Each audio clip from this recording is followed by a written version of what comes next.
کہتے ہیں کہ سورت یوسف پڑھنے سے حافظہ تیز ہوتا ہے. بل ہم نے تو نہیں پڑھا، لیکن اللہ کا قرآن ہے، جس نیت سے بھی پڑھو گے انشاءاللہ فائدہ ہوگا.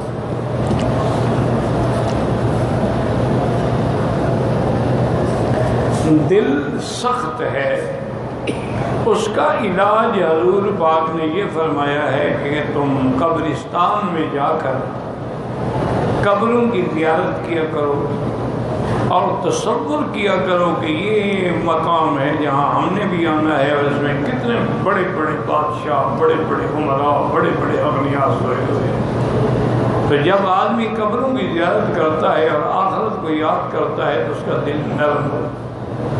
دوسرا علاج یہ ہے کہ یتیموں کے سر پہ ہاتھ پھیرا کرو اور ان کی خدمت کیا کرو. کپڑے دے دیے، کھانے پینے کی چیزیں دے دی تاکہ یتیم خوش ہو جائے. چونکہ یتیم جب دعائیں کرتے ہیں نا تو وہ اللہ پاک سنتے ہیں، اللہ پاک ان کی دعاؤں کو رد نہیں کرتے. ایک معصوم دوسرا یتیم، حتیٰ کہ ایک حدیث میں آتا ہے کہ یتیم جب روتا ہے، کسی نے مانگ دیا، کسی نے جھڑک دیا، تو اللہ فرماتے ہیں من نغضبہ، وہ کون بدبخت ہے جس نے اس کو ناراض کیا ہے. اس کے ماں باپ کو میں نے لے لیا ہے اور وہ اس کو ناراض کرتے ہیں تو اللہ ناراض ہو جاتا. تو یتیم کا اتنا بڑا مقام ہے. اور حضور نے یہ بھی فرمایا ہے کہ سب سے بہتر مسلمانوں کا گھر وہ ہے جس میں یتیم ہو، جس میں یتیم ہو اور وہ اس کی حقوق کا پورا پورا خیال کرتے ہیں، اس کو اپنی اولاد کی طرح کھانا پینا لباس دیتے ہیں. ایک بڑا تاریخ میں عجیب واقعہ ہے.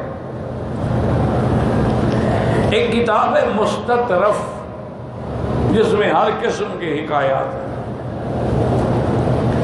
اس میں ایک واقعہ ہے کہ حضرت عبداللہ ابن المبارک رحمۃ اللہ علیہ، یہ بڑا آدمی ہے، امیر المؤمنین فی الحدیث ہے، بادشاہ ہے حدیث. اور علماء نے یہ بھی لکھا ہے کہ عبداللہ ابن المبارک ان لوگوں میں ہے جن کا ذکر کیا جائے تو اللہ کی رحمت برستی. وہ فرماتے ہیں کہ میں مدینہ منورہ میں تھا، سویا ہوا تھا، میں نے خواب دیکھا. حضور پاک نے فرمایا کہ شام جاؤ، وہاں ایک شخص ہے ابراہیم، اس کو جنت کی خوشخبری دو کہ وہ جنت میں میرے قریب ہوگا. خواب تھا، لیکن اللہ والوں کے خواب جیسے انبیاء کے خواب کبھی جھوٹے نہیں ہوتے، واحد ہوتا ہے، اسی طرح صالحین کے خواب بھی اکثر صحیح ہوتے. فرماتے ہیں میں نے خواب دیکھا تو میں نے کہا اللہ عالم وہ کون ہے ابراہیم. اور اس دور میں مدینہ پاک سے شام جانا جو ہے 1 مہینے کا سفر ہے. کیوں؟ ماں سوا اونٹوں کے، گھوڑوں کے، خیر خچر کے، گدھے کے کوئی ذریعہ نہیں سفر کا. فرماتے ہیں کہ 2-3 دن گزر گئے، میں ابھی سوچ ہی رہا تھا، پھر سویا تو پھر میں نے خواب دیکھا. حضور نے فرمایا عبداللہ ابھی تک نہیں گئے تم؟ بس میں بیدار ہوا اور میں نے پھر اسی وقت کہہ دیا. بہرحال وہ فرماتے ہیں کہ اتنا عظیم سفر کرنے کے بعد جب میں شام پہنچا تو میں نے لوگوں سے پوچھا کبھی ابراہیم کون ہے؟ انہوں نے کہا حضرت وہ تو پارسی ہے، آتش پرست ہے، آگ کا پوجا کرتا ہے. میں حیران ہوں کہ وہ آگ کا پوجا کرتا ہے، کافر ہے. حضور فرماتے ہیں اس کو خبر کر دو کہ جنت میں اس کا گھر میرے گھر کے قریب ہوگا. ایک معمولی بات تو نہیں ہے نا. فرماتے ہیں میں بڑا پریشان تھا، لیکن ان کا میرا خواب سچا ہے اور حضور کا حکم ہے بہرحال میں نے پہنچانا. وہ کہتے ہیں میں گیا تو عظیم الشان محل تھا. ان کے خادموں نے اطلاع کی تو انہوں نے کہا کہ نام اس نے سنا ہوا تھا. اس نے کہا کہ حضرت بڑے اکرام کے ساتھ میرے پاس لے آؤ. فرماتے ہیں میں کیا کہ اتنا بوڑھا ہو چکا تھا کہ سارے سر کے بال بھی اور یہ بھویں جو ہیں یہ بھی سفید ہو چکی تھی، اور یہ بھویں آنکھوں کے اوپر ایسے پڑی تھی، وہ یوں کر کے دیکھتا تھا۔ میں نے وہی السلام کیا اہل کتاب والا، السلام علی من اتبع الہدی۔ اس نے بڑی تکریم کی اور اس نے کہا کہ حضرت میری تو بڑی خوش بختی ہے کہ آپ جیسا آدمی میرے گھر میں آیا ہے۔ میں نے کہا میں آیا نہیں ہوں، میں بھیجا گیا ہوں، ورنہ میرا تیرے گھر سے کیا تعلق؟ میں نے خواب دیکھا ہے، سرکار دو عالم کا پیغام ہے کہ قیامت میں تیرا گھر تیرے قریب ہوگا، بس یہ پیغام دینا تھا۔ لیکن مجھے یہ بتاؤ تم نے کیا ایسا عمل کیا ہے کہ ایسی خوشخبری تمہیں ملی ہے؟ اس نے کہا اصل میں میرے 3 بیٹے ہیں اور 3 بیٹیاں ہیں، میں نے ان کی شادی آپس میں کی ہے، ان کے نزدیک جائز ہوگی بہن بھائیوں کا نکاح۔ امام صاحب فرماتے میں نے کہا ہمارے یہاں تو یہ ناجائز ہے، یہ تو کوئی نیکی نہیں جو تم نے کی۔ ان کا بہرحال ہمارے یہاں جائز ہے۔ تو اس نے کہا کہ میں نے پورا 1 ہفتہ شادی کا انتظام کیا، تمام دنیا کے انواع و اقسام کے کھانے، اور ایک دن مشرق والوں کے اشار کے شرق والے، پھر غرب والے، پھر شمال والے، پھر جنوب والے، پھر باہر والے، پھر اندر والے، روزانہ مخلوقات کھاتی رہی۔ میں اپنی بگھی میں بیٹھا تو ذرا باہر نکلا کہ تھوڑا دیکھوں، تو ایک جگہ سے میں گزر رہا تھا کہ مجھے بچوں کے رونے کی آواز ہے۔ میں نے بگھی روک دی۔ اس وقت میں اتنا کمزور یا بوڑھا نہیں تھا، میں نے دروازے پہ کھٹکھٹایا، میں نے کہا بیوی کیوں بچے رو رہے ہیں؟ اور نے کہا ابراہیم تیری شادی جو ہے وہ ساری دنیا کھا رہی ہے، کتے بھی کھا رہے ہیں، ایک میں سید زادی اور میرے بچے بھوکے ہیں۔ ہمیں تو کسی نے پوچھا۔ ابراہیم کہتے ہیں میں کام گیا، میں فوراً بگھی پہ بیٹھا، گھر آیا، نوکروں سے کہا کہ سارا سامان اٹھاؤ، کچا کھانا بھی اٹھاؤ، پکا کھانا بھی اٹھاؤ، اور بوریاں بھر بھر کے، اور پھر 200 دینار اس زمانے میں نے تھیلی میں ڈالے اور بی بی کے دروازے پہ آیا، دروازہ کھٹکھٹایا اور کھانا اندر بھیجا۔ تو بچے تو بھوکے تھے بیچارے، وہ کھانا دیکھ کے ٹوٹ پڑے، وہ کھا رہے تھے، خوش ہو رہے تھے، میں بھی کھڑا تھا، میں نے پیسے بھی پیش کیے، میں نے کہا بی بی ہمیں معاف کر دینا، مجھے کیا پتا ہے کہ میرے شہر میں کوئی سید زادی بھوکی ہے۔ وہ کہتا ہے کہ بچوں نے کھانا کھاتے کھاتے ایسے اپنا جھولی اٹھائی اور کہا ابراہیم جاؤ، اللہ تیرا گھر قیامت میں ہمارے نانے کے ساتھ ہے۔ معلوم ہوتا ہے ان یتیموں کی دعا لگ گئی۔ میں نے کہا یہ ہو سکتا ہے، چونکہ یتیم کی دعا جو ہے وہ بڑی منظور ہے۔ فرماتے ہیں میں نے کہا اجازت دو، اس نے کہا اجازت کس بات کی اجازت؟ میں ابھی غسل کرتا ہوں، مجھے کلمہ پڑھواؤ پھر جاؤ۔ کہتے غسل کر کے آئے، میں نے کلمہ پڑھایا، الحمدللہ و اسلام لیا، اسی دن ہی فوت ہو گیا، یعنی اسلام لانے کے بعد کوئی گناہ نہیں کیا۔ تو اللہ تبارک و تعالی یتیم کی دعاؤں میں بڑا اثر ہے۔ تو ان کے ساتھ جب شفقت کرو گے تو تیرے دل کے اندر جو میل ہے، جو کثافت ہے، وہ دور ہوگی۔ اور چوتھا علاج جو ہے وہ یہ ہے کہ کثرت سے درود شریف، تنہائی میں بیٹھ کے، جب کوئی سننے والا دیکھنے والا نہ ہو، بڑے محبت سے اور بڑے شان سے اللہم صلی علی سیدنا محمد وعلی آل سیدنا محمد کما صلیت علی ابراہیم وعلی آل ابراہیم فی العالمین انک حمید مجید، یا جو بھی درود شریف تمہیں آتا ہو اللہم صلی علی سیدنا محمد وبارک وسلم صلی اللہ علیہ یا محمد یا رب صلی علی محمد، جو بھی تمہیں آتا ہے وہ کثرت سے پڑھ، لیکن تنہا بیٹھ کے اور پھر اللہ سے دعا مانگو تو انشاءاللہ دلوں کے اندر رقت بھی پیدا ہوگی، آنکھوں سے آنسو بھی نکلیں گے اور دعائیں بھی منظور انشاءاللہ۔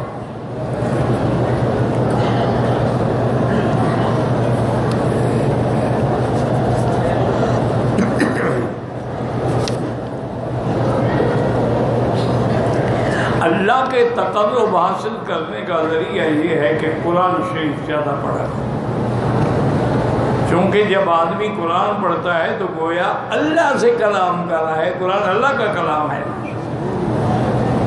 لیکن شوق سے، ذوق سے، فکر سے، تدبر سے۔ حضرت اکرمہ جب قرآن پڑھتے نا جی 2-3 آیتوں کے بعد فوراً ھذا کلام ربی، ھذا کلام ربی، یہ میرے رب کا کلام ہے، اور بے ہوش ہو جاتے۔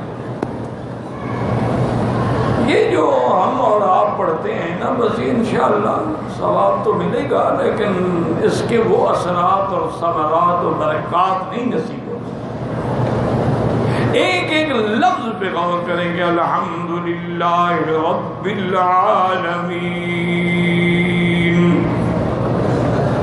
الرحمن الرحیم مالک یوم الدین، ایک ایک لفظ پہ غور کریں، اور جب غور کریں گے سمجھ آ جائے گا کہ وہ یوم الجزا کا مالک ہے۔ قیامت جب فیصلے کا دن ہوگا تو جب قیامت کا ذکر آئے گا تو بندے کے تو بعد ہی کھڑے ہو جائیں گے۔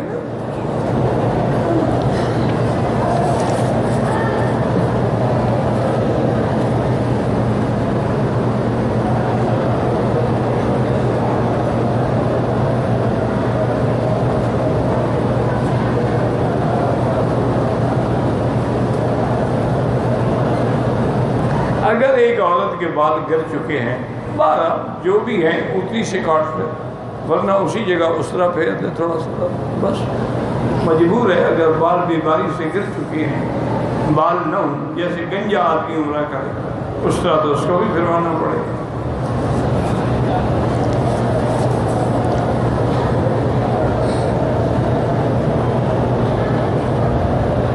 میرا بھائی رفع یدین کرنا جو ہے رکوع سے پہلے بھی اور رکوع کے بعد بھی جائز ہے، حدیثوں میں موجود ہے، لیکن رفع یدین نہ کرنے کی جو روایات ہیں اور جو احادیث ہیں اور جو دلائل ہیں وہ زیادہ قوی ہیں۔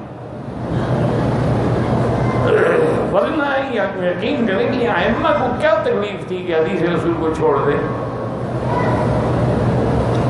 اور پھر اگر آپ کو اللہ نے علم دیا ہے تو کوئی کتاب کھول لیں، مثلا سنن ترمذی ہے، انہوں نے جہاں رفع یدین کا باب باندھ کے حدیثیں نقل کی ہیں، اس کے بعد رفع یدین نہ کرنے کا باب باندھا ہے۔ اور یہ وہ محدثین کا قاعدہ ہوتا ہے کہ جو باب بعد میں آئے گویا کہ وہ پہلے کا ناسخ ہے، یعنی پہلا حکم ختم ہو گیا۔ اس لیے آپ جتنی کتابیں حدیث کی موجود ہیں کھولیں، رفع یدین کرنے کا باب بعد میں آیا ہو، نہ کرنے کا پہلے ہے، کہیں نہیں ہوتا۔ کرنے کا پہلے ہے، نہ کرنے کا بعد میں ہے، مانا کہ وہ پہلا حکم ختم ہو گیا۔ اور پھر سب سے بڑے جلیل القدر صحابی ہیں، فقیہ ہیں، حضرت عبداللہ ابن مسعود رضی اللہ عنہ۔ یہ وہ آدمی ہے شان والا کہ اگر عبداللہ مسعود کوئی بات کہتے تو حضور فرماتے تھے کہ جو عبداللہ نے کہا میں بھی راضی، میرا رب بھی راضی۔ اتنا بڑا آدمی ہے یہ۔ انہوں نے نماز پڑھی، پڑھ کے دکھائی اور اس میں رفع یدین نہیں کیا، صرف پہلے تکبیر تحریمہ کے وقت کیا، بعد میں نہیں کیا۔ تو بہرحال لیکن کسی پر اعتراض نہ کریں، جو کرتے ہیں کرتے رہے، کیوں نہ فرض ہے نہ واجب ہے، جو زیادہ سے زیادہ سنت کہہ لیں گے۔ لیکن جو نہیں کرتے ان کے ساتھ بھی جھگڑا نہ کریں، ان کے بعد بھی احادیث رسول ہے اور صحابی جلیل کا عمل ہے۔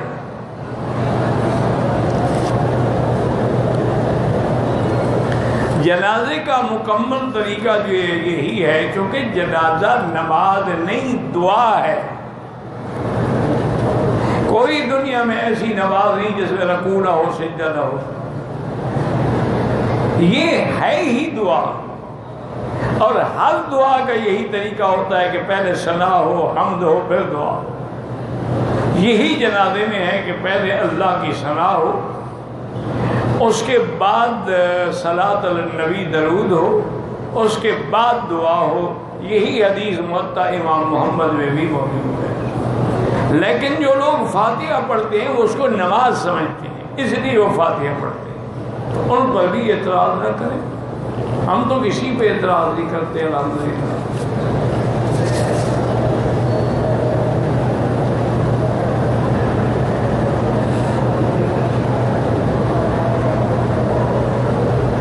کہتے ہیں میری بیوی خلو لینا چاہتی تھی مگر میں طلاق دینا نہیں چاہتا تھا، اس نے عدالت کے ذریعے خلو لے، خلو اس کا حق ہے، وہ لے سکتی ہے۔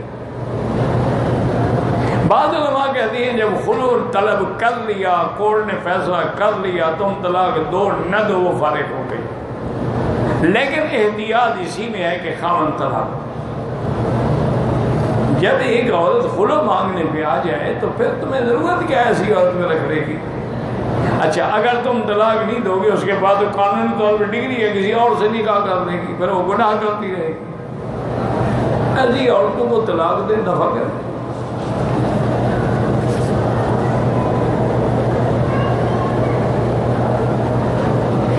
کہتے جی اب مطاف میں بغیر عمرے والوں کو نہیں آنے دیتی، یہ تم جانو وہ جانے، مجھ سے کیا مسئلہ پوچھتے؟ میں سمجھتا ہوں جھوٹ بول رہے ہو، جب تم عمرے کے ساتھ نہیں ہو تو جھوٹا احرام باندھ کے تحفہ کیوں دے رہے؟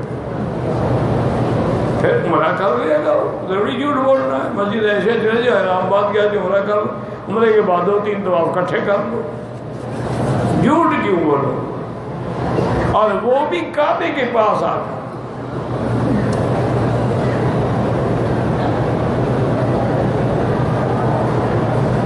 مسجد الحرام میں جتنے دن اللہ توفیق دے طواف زیادہ کریں، اور مسجد نبوی میں جتنے دن اللہ توفیق دے درود شریف زیادہ پڑھیں۔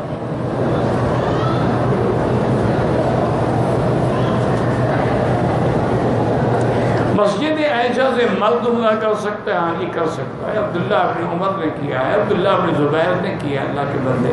یہ تو ایک ضد ہے، کیا کیا جائے کہ جی یہ تو بی بی عائشہ نے کیا تھا، اور تو حضور فرما دیتے عائشہ تیرے لیے ہے اور کسی کے لیے نہیں، یا عورتوں کے لیے ہے، مردوں کے لیے نہیں ہے۔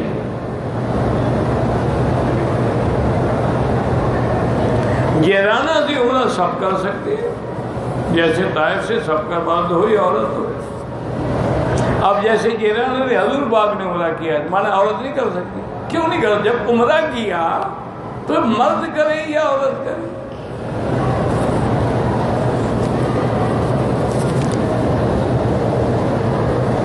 ایک احرام کے ساتھ اگر ہم 2 میں 100 عمرے کرو، جب تک احرام پاک ہے استعمال کرتے رہو۔ امام پیچھے اور مقتدی آگے ہو تو نماز نہیں ہوتی۔ اتصال صفوں میں سنت ہے، نماز تو ہو جائے گی اگر اگلی صف نظر آ رہی ہے، لیکن کوشش کریں گے اتصال۔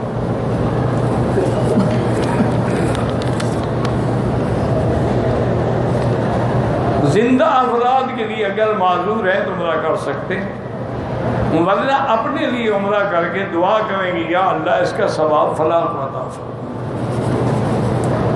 چونکہ اپنے عمرے میں تو کوئی اختلاف نہیں نا۔ اچھا پھر مزدوری ہے کہ جس کو چاہو دے دو، تو آپ ثواب یا اللہ اس کا فلاں کو دے دیں۔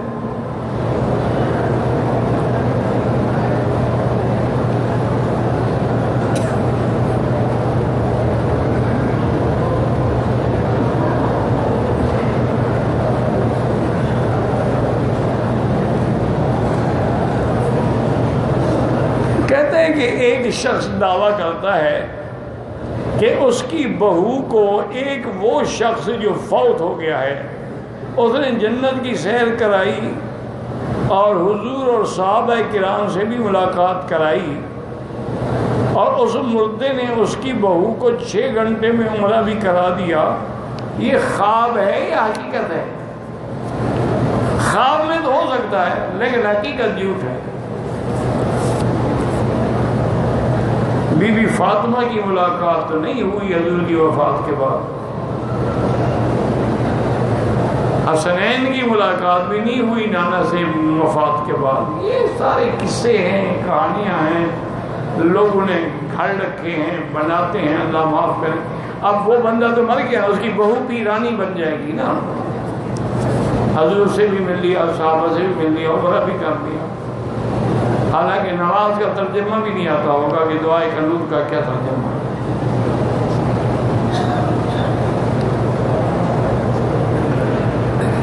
بیوی میری نماز کی پابندی نہیں کرتی، آپ کا فرض ہے میرا بھائی، آپ کا حکم ہے، آپ کا وام ہے، آپ سختی بھی کر سکتے ہیں نماز کی، کیونکہ نماز فرض ہے۔ اور امام احمد بن حنبل رحمۃ اللہ علیہ کے نزدیک تو اگر ایک نماز چھوڑ دے کافر ہو جاتا ہے، اس سے تو فرمانا ہے کہ نکاح ہی نہیں رہتا۔ اس لیے سختی کرو، پیار کرو، اچھے علماء کی تقاریر سنائیں، نماز کے بارے میں جو کتابیں چھپی ہیں وہ خود بیٹھ کے ان کو سنایا کرو، اور اللہ سے دعا بھی کیا کرو کہ اللہ ہدایت دے۔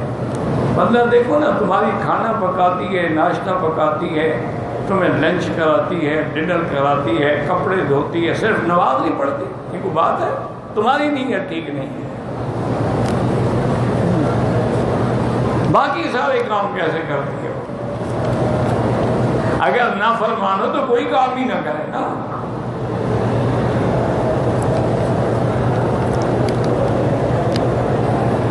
کہتے جی مدینہ پاک میں بلڈنگ کے اندر بلیڈ سے انگلی میں کٹا لگا، خون رسنا شروع ہوا، کچھ دیر بعد خون بند ہو گیا، پھر مدینہ سے عمرے کی نیت کی، روانہ ہوئے، پیر علی میں احرام باندھا، نوافل ادا کیے، ایسے میں وہ انگلی کسی چیز سے ٹکرا گئی، خون ہلکا سا نکلا، کوئی آدمی کیا کرنا، تمہارا خون نکلا ہے، تم نے کسی کا تو نہیں نکالا، خون جب تمہارا نکلا ہے تو تمہیں سزا ملے، دم پڑ جائے۔ ان لوگوں نے اچھا گڑا ہوا ہے، خون نکلا ہے جی، خون نکلا ہے، نکلا ہے تو نکلا ہے۔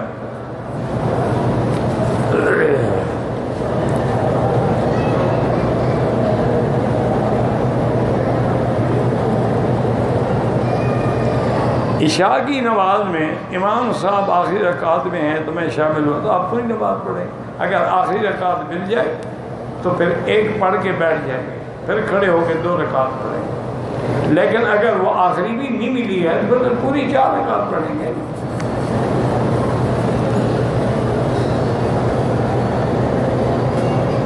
کسی نے کہا کہ حضور کے روضے پہ سلام عرض کریں تو علماء کہتے ہیں کہ جائز ہے، جب آپ اپنا سلام کر سکتے ہیں تو دوسرے کا بھی کہہ سکتے ہیں۔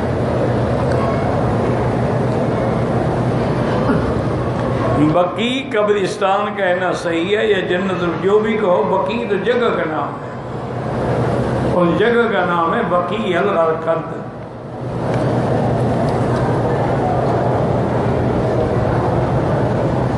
طواف کریں تو 2 رکعت نوافل نہیں، واجب الطواف ہے، وہ تو ہر حال میں پڑھنا ہے۔ اگر عصر کے بعد طواف کریں تو پھر 2 رکعت نہ پڑھیں، مغرب کے بعد۔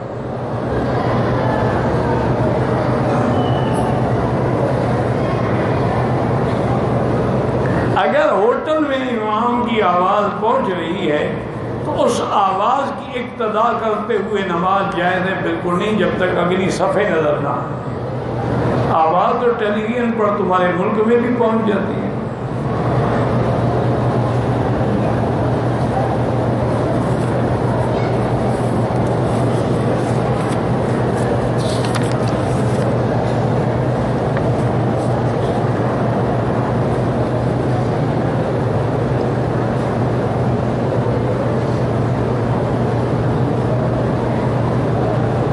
میں نے منت مانی تھی کہ اللہ اگر مجھے بیٹا دے گا تو ایک بکری ذبح کروں گی، اللہ نے منت پوری کر دی تو میں بکری دوں یا مدرسے کو پیسے دے دیں؟ بکری لے کے مدرسے والوں کو دے دیں کہ جی ذبح کر کے طلباء کو کھلاؤ۔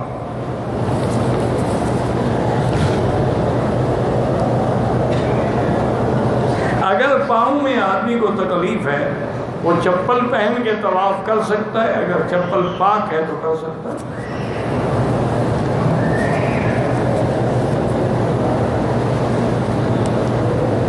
اگر پاکستان سے آ کے عمرہ کرے، عمرے کے بعد استرا پھروانا چاہیے مشین سے، افضل استرا ہے، لیکن مشین بھی پھروا دی تو کوئی حرج نہیں، کوئی جرمانہ نہیں۔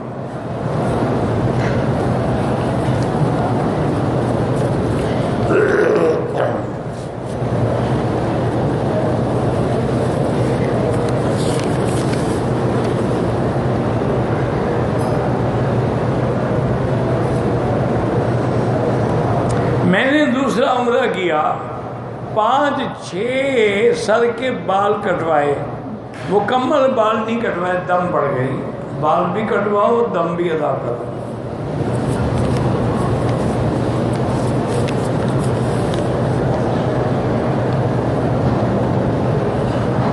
میں نے پہلا عمرہ کیا تھا، حجامہ کروایا، دوسرے عمرہ کیا، احرام کھول دیا، جدے چلا گیا، 9 گھنٹے بعد جدے سے واپس مکے آیا، مکے میں رہائش کر کے حجامت کا، دم پڑ گئی، 9 گھنٹے کپڑے پہنے رکھے ہیں انہوں نے۔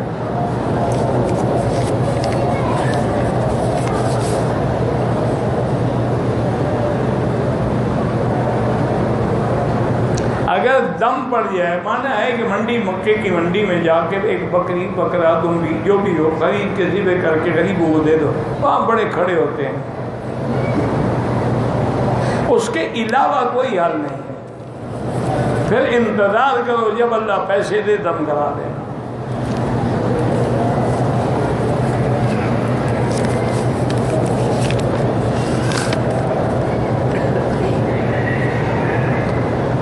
میں نے پہلا عمرہ کیا، دوسرے دن دوسرا عمرہ کیا تو خود ہی تھوڑے سے سر کے بال صاف کیے، بال نہیں تھے تو اس طرح پھروانا چاہیے تھا، دم پڑ گئی۔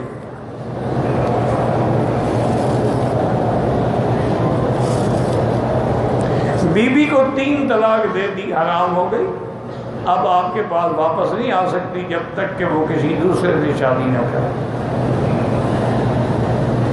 اور دوسرا بھی اپنی مرضی سے طلاق دے، اس سے کرایہ نہ طے ہو کہ 1 رات رکھ لو کل طلاق دے دینا۔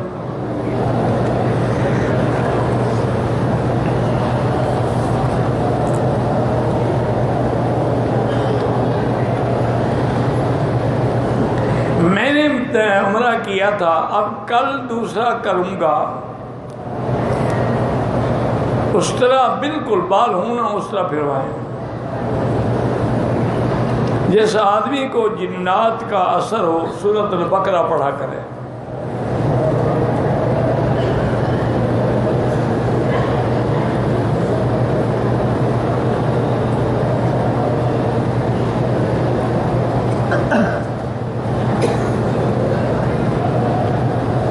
ایک عورت نے قسم کھائی تھی کہ میں فلاں آدمی سے شادی نہیں کروں گی قیامت تک، لیکن اس کی شادی کرا دی، کوئی بات نہیں، قسم کا کفارہ دے دے، 10 مسکینوں کو کھانا کھلا دے۔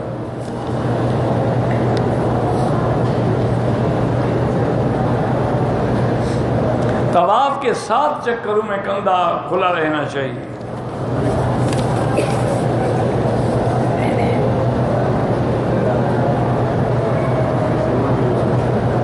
اگر ہمارا ہوٹل دور ہے، جب ہم آتے ہیں جماعت کھڑی ہو جاتی ہے، اگر صفیں نظر آ رہی ہیں، جڑی ہوئی ہیں، کھڑے ہو جاؤ، نہیں ہے تو پھر نماز نہیں ہو، پھر قریب کی مسجد میں پڑھ لو۔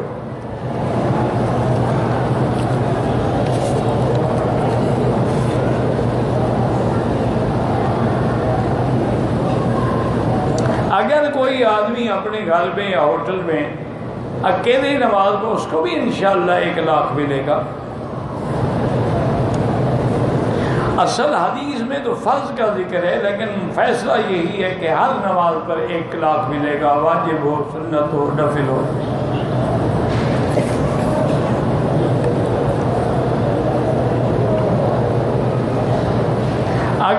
آدمی نے عمرے کا طواف کیا ہے، 2 رکعات پڑھ لیے ہیں، اب وہ جا کر حجر اسود کو چوم سکتا ہے، آخری استلام کر کے صفا مروہ دوڑنے جائے گا۔ رکن یمانی کو چومنا منع ہے، ہاتھ لگانا سنت ہے۔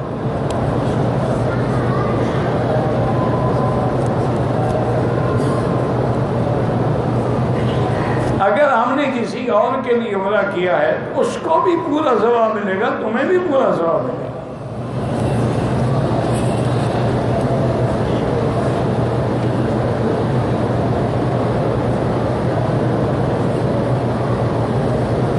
میں نے عمرے کا طواف کیا، صفا مروہ کیا، ابھی بال نہیں کاٹے، احرام نہیں اتارا، طواف الوداع کر سکتے ہو، لیکن عمرے کے لیے طواف الوداع ہوتا ہی نہیں۔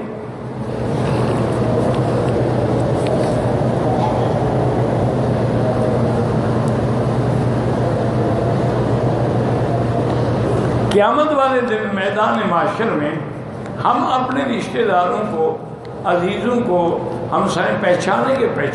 ایک وقت ہوگا کہ نہیں پہچانیں گے، ہر کسی کو اپنی پڑی ہوگی۔ یوم یفر المرء من اخیہ وامہ وابیہ وصاحبتہ وبنیہ، لیکن ایک وقت ہوگا سب ملیں گے۔ بلکہ اگر والدین کا مقام اونچا ہوگا تو اللہ ان کی نیکی کی وجہ سے اولاد کو بھی اوپر بھیج دیں گے۔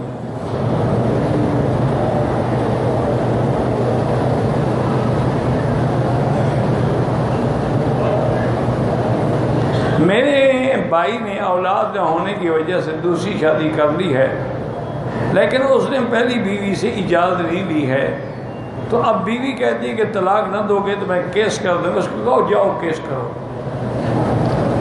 میں کیوں طلاق دوں؟ اسی کو طلاق دے دو جو کیس کرنے کے لیے تیار کری ہے، ہمیشہ کے لیے جان چھوٹ جائے گی، مدعی فارغ ہو جائے گا۔ تمہارے ملک میں قانون شریعت میں نہیں اجازت لینے کی ضرورت نہیں ہے۔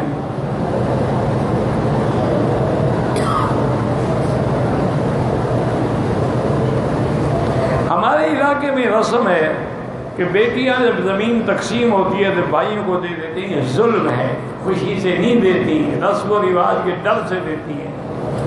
آپ ان کو دے دیں، اگر وہ مہربان ہے پھر تمہیں دے دیں گے۔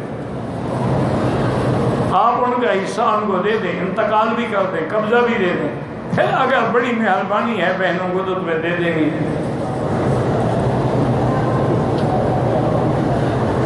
اللہ آپ کو صحت دے، بس دعا کیا کریں، اللہ پاک آپ کو بھی ہمیں بھی ہر صحت دے۔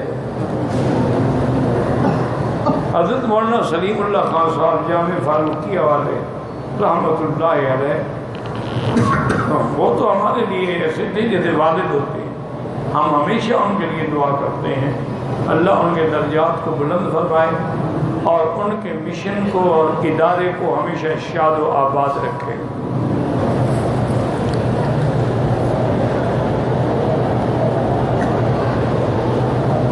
پاکستان میں جو لوگ نماز میں،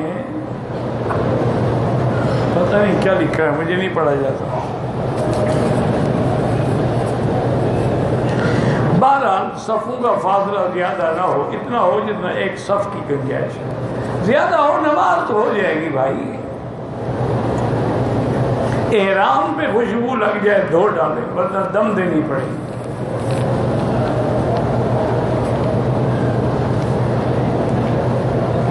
بہرحال امام کے آگے نہیں ہونا چاہیے نماز میں، چاہے جنازہ ہو یا کوئی نماز ہو۔ اگر 29 دن کا عمل تھا لیکن ختم ہو گیا، جب بلیڈنگ ختم ہو جائے، بند ہو جائے، خون غسل کریں، نماز پڑھیں، سب کچھ کریں۔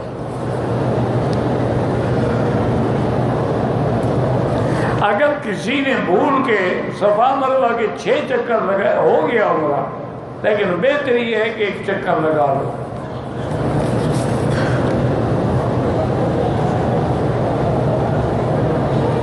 میں ریاض سے کمپنی کے کام سے آیا تو عمرہ نہیں کیا، کوئی جرمانہ نہیں۔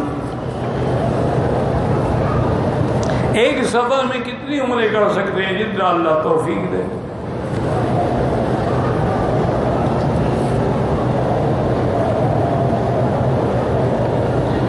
آپ بھی میرے مولانا محمد طیب صاحب طاہری کو سلام عرض کریں گے انشاءاللہ جب جائیں گے۔ عورت قبرستان جا سکتی ہے؟ نہیں جا سکتی، حضور نے منع فرمایا۔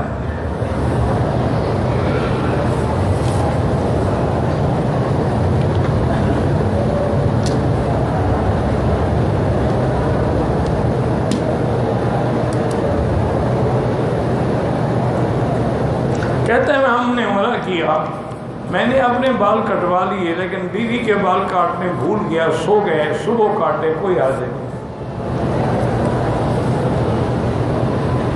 بیوی شوہر کو مرنے کے بعد غسل دے سکتی اگر کوئی اور مرد نہ ہو، مجبوری ہو تو دے سکتی ہے، ورنہ نہیں۔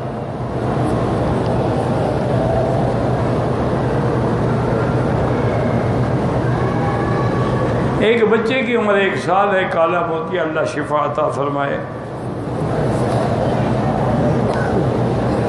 عصر کے بعد اگر ہم عمرے کی نیت کریں 2 رکعت نہ پڑھیں، کیونکہ عصر کے بعد نماز منع ہے۔ ایک دن میں بھی 2 عمرے کریں، کر سکتے ہیں۔ سال سے پہلے بال مڈوائے تو صفا نہیں دوڑا، بال پہلے مڈوا لیے، دم پڑ گئے۔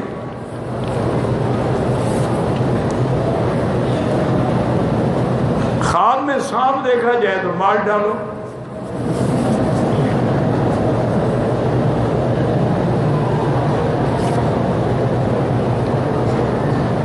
بچے پیدا ہوئے، ایک کی وفات 10 دن بعد، دوسرے کی 40 دن بعد ہوئی۔ بہرحال بیماری ہے، زمزم پلائیں، اللہ سے دعائیں کریں۔ عمرہ کیا، طواف کے بعد بال کٹوا دیے، صفا نہیں دوڑا، دم پڑ گئی۔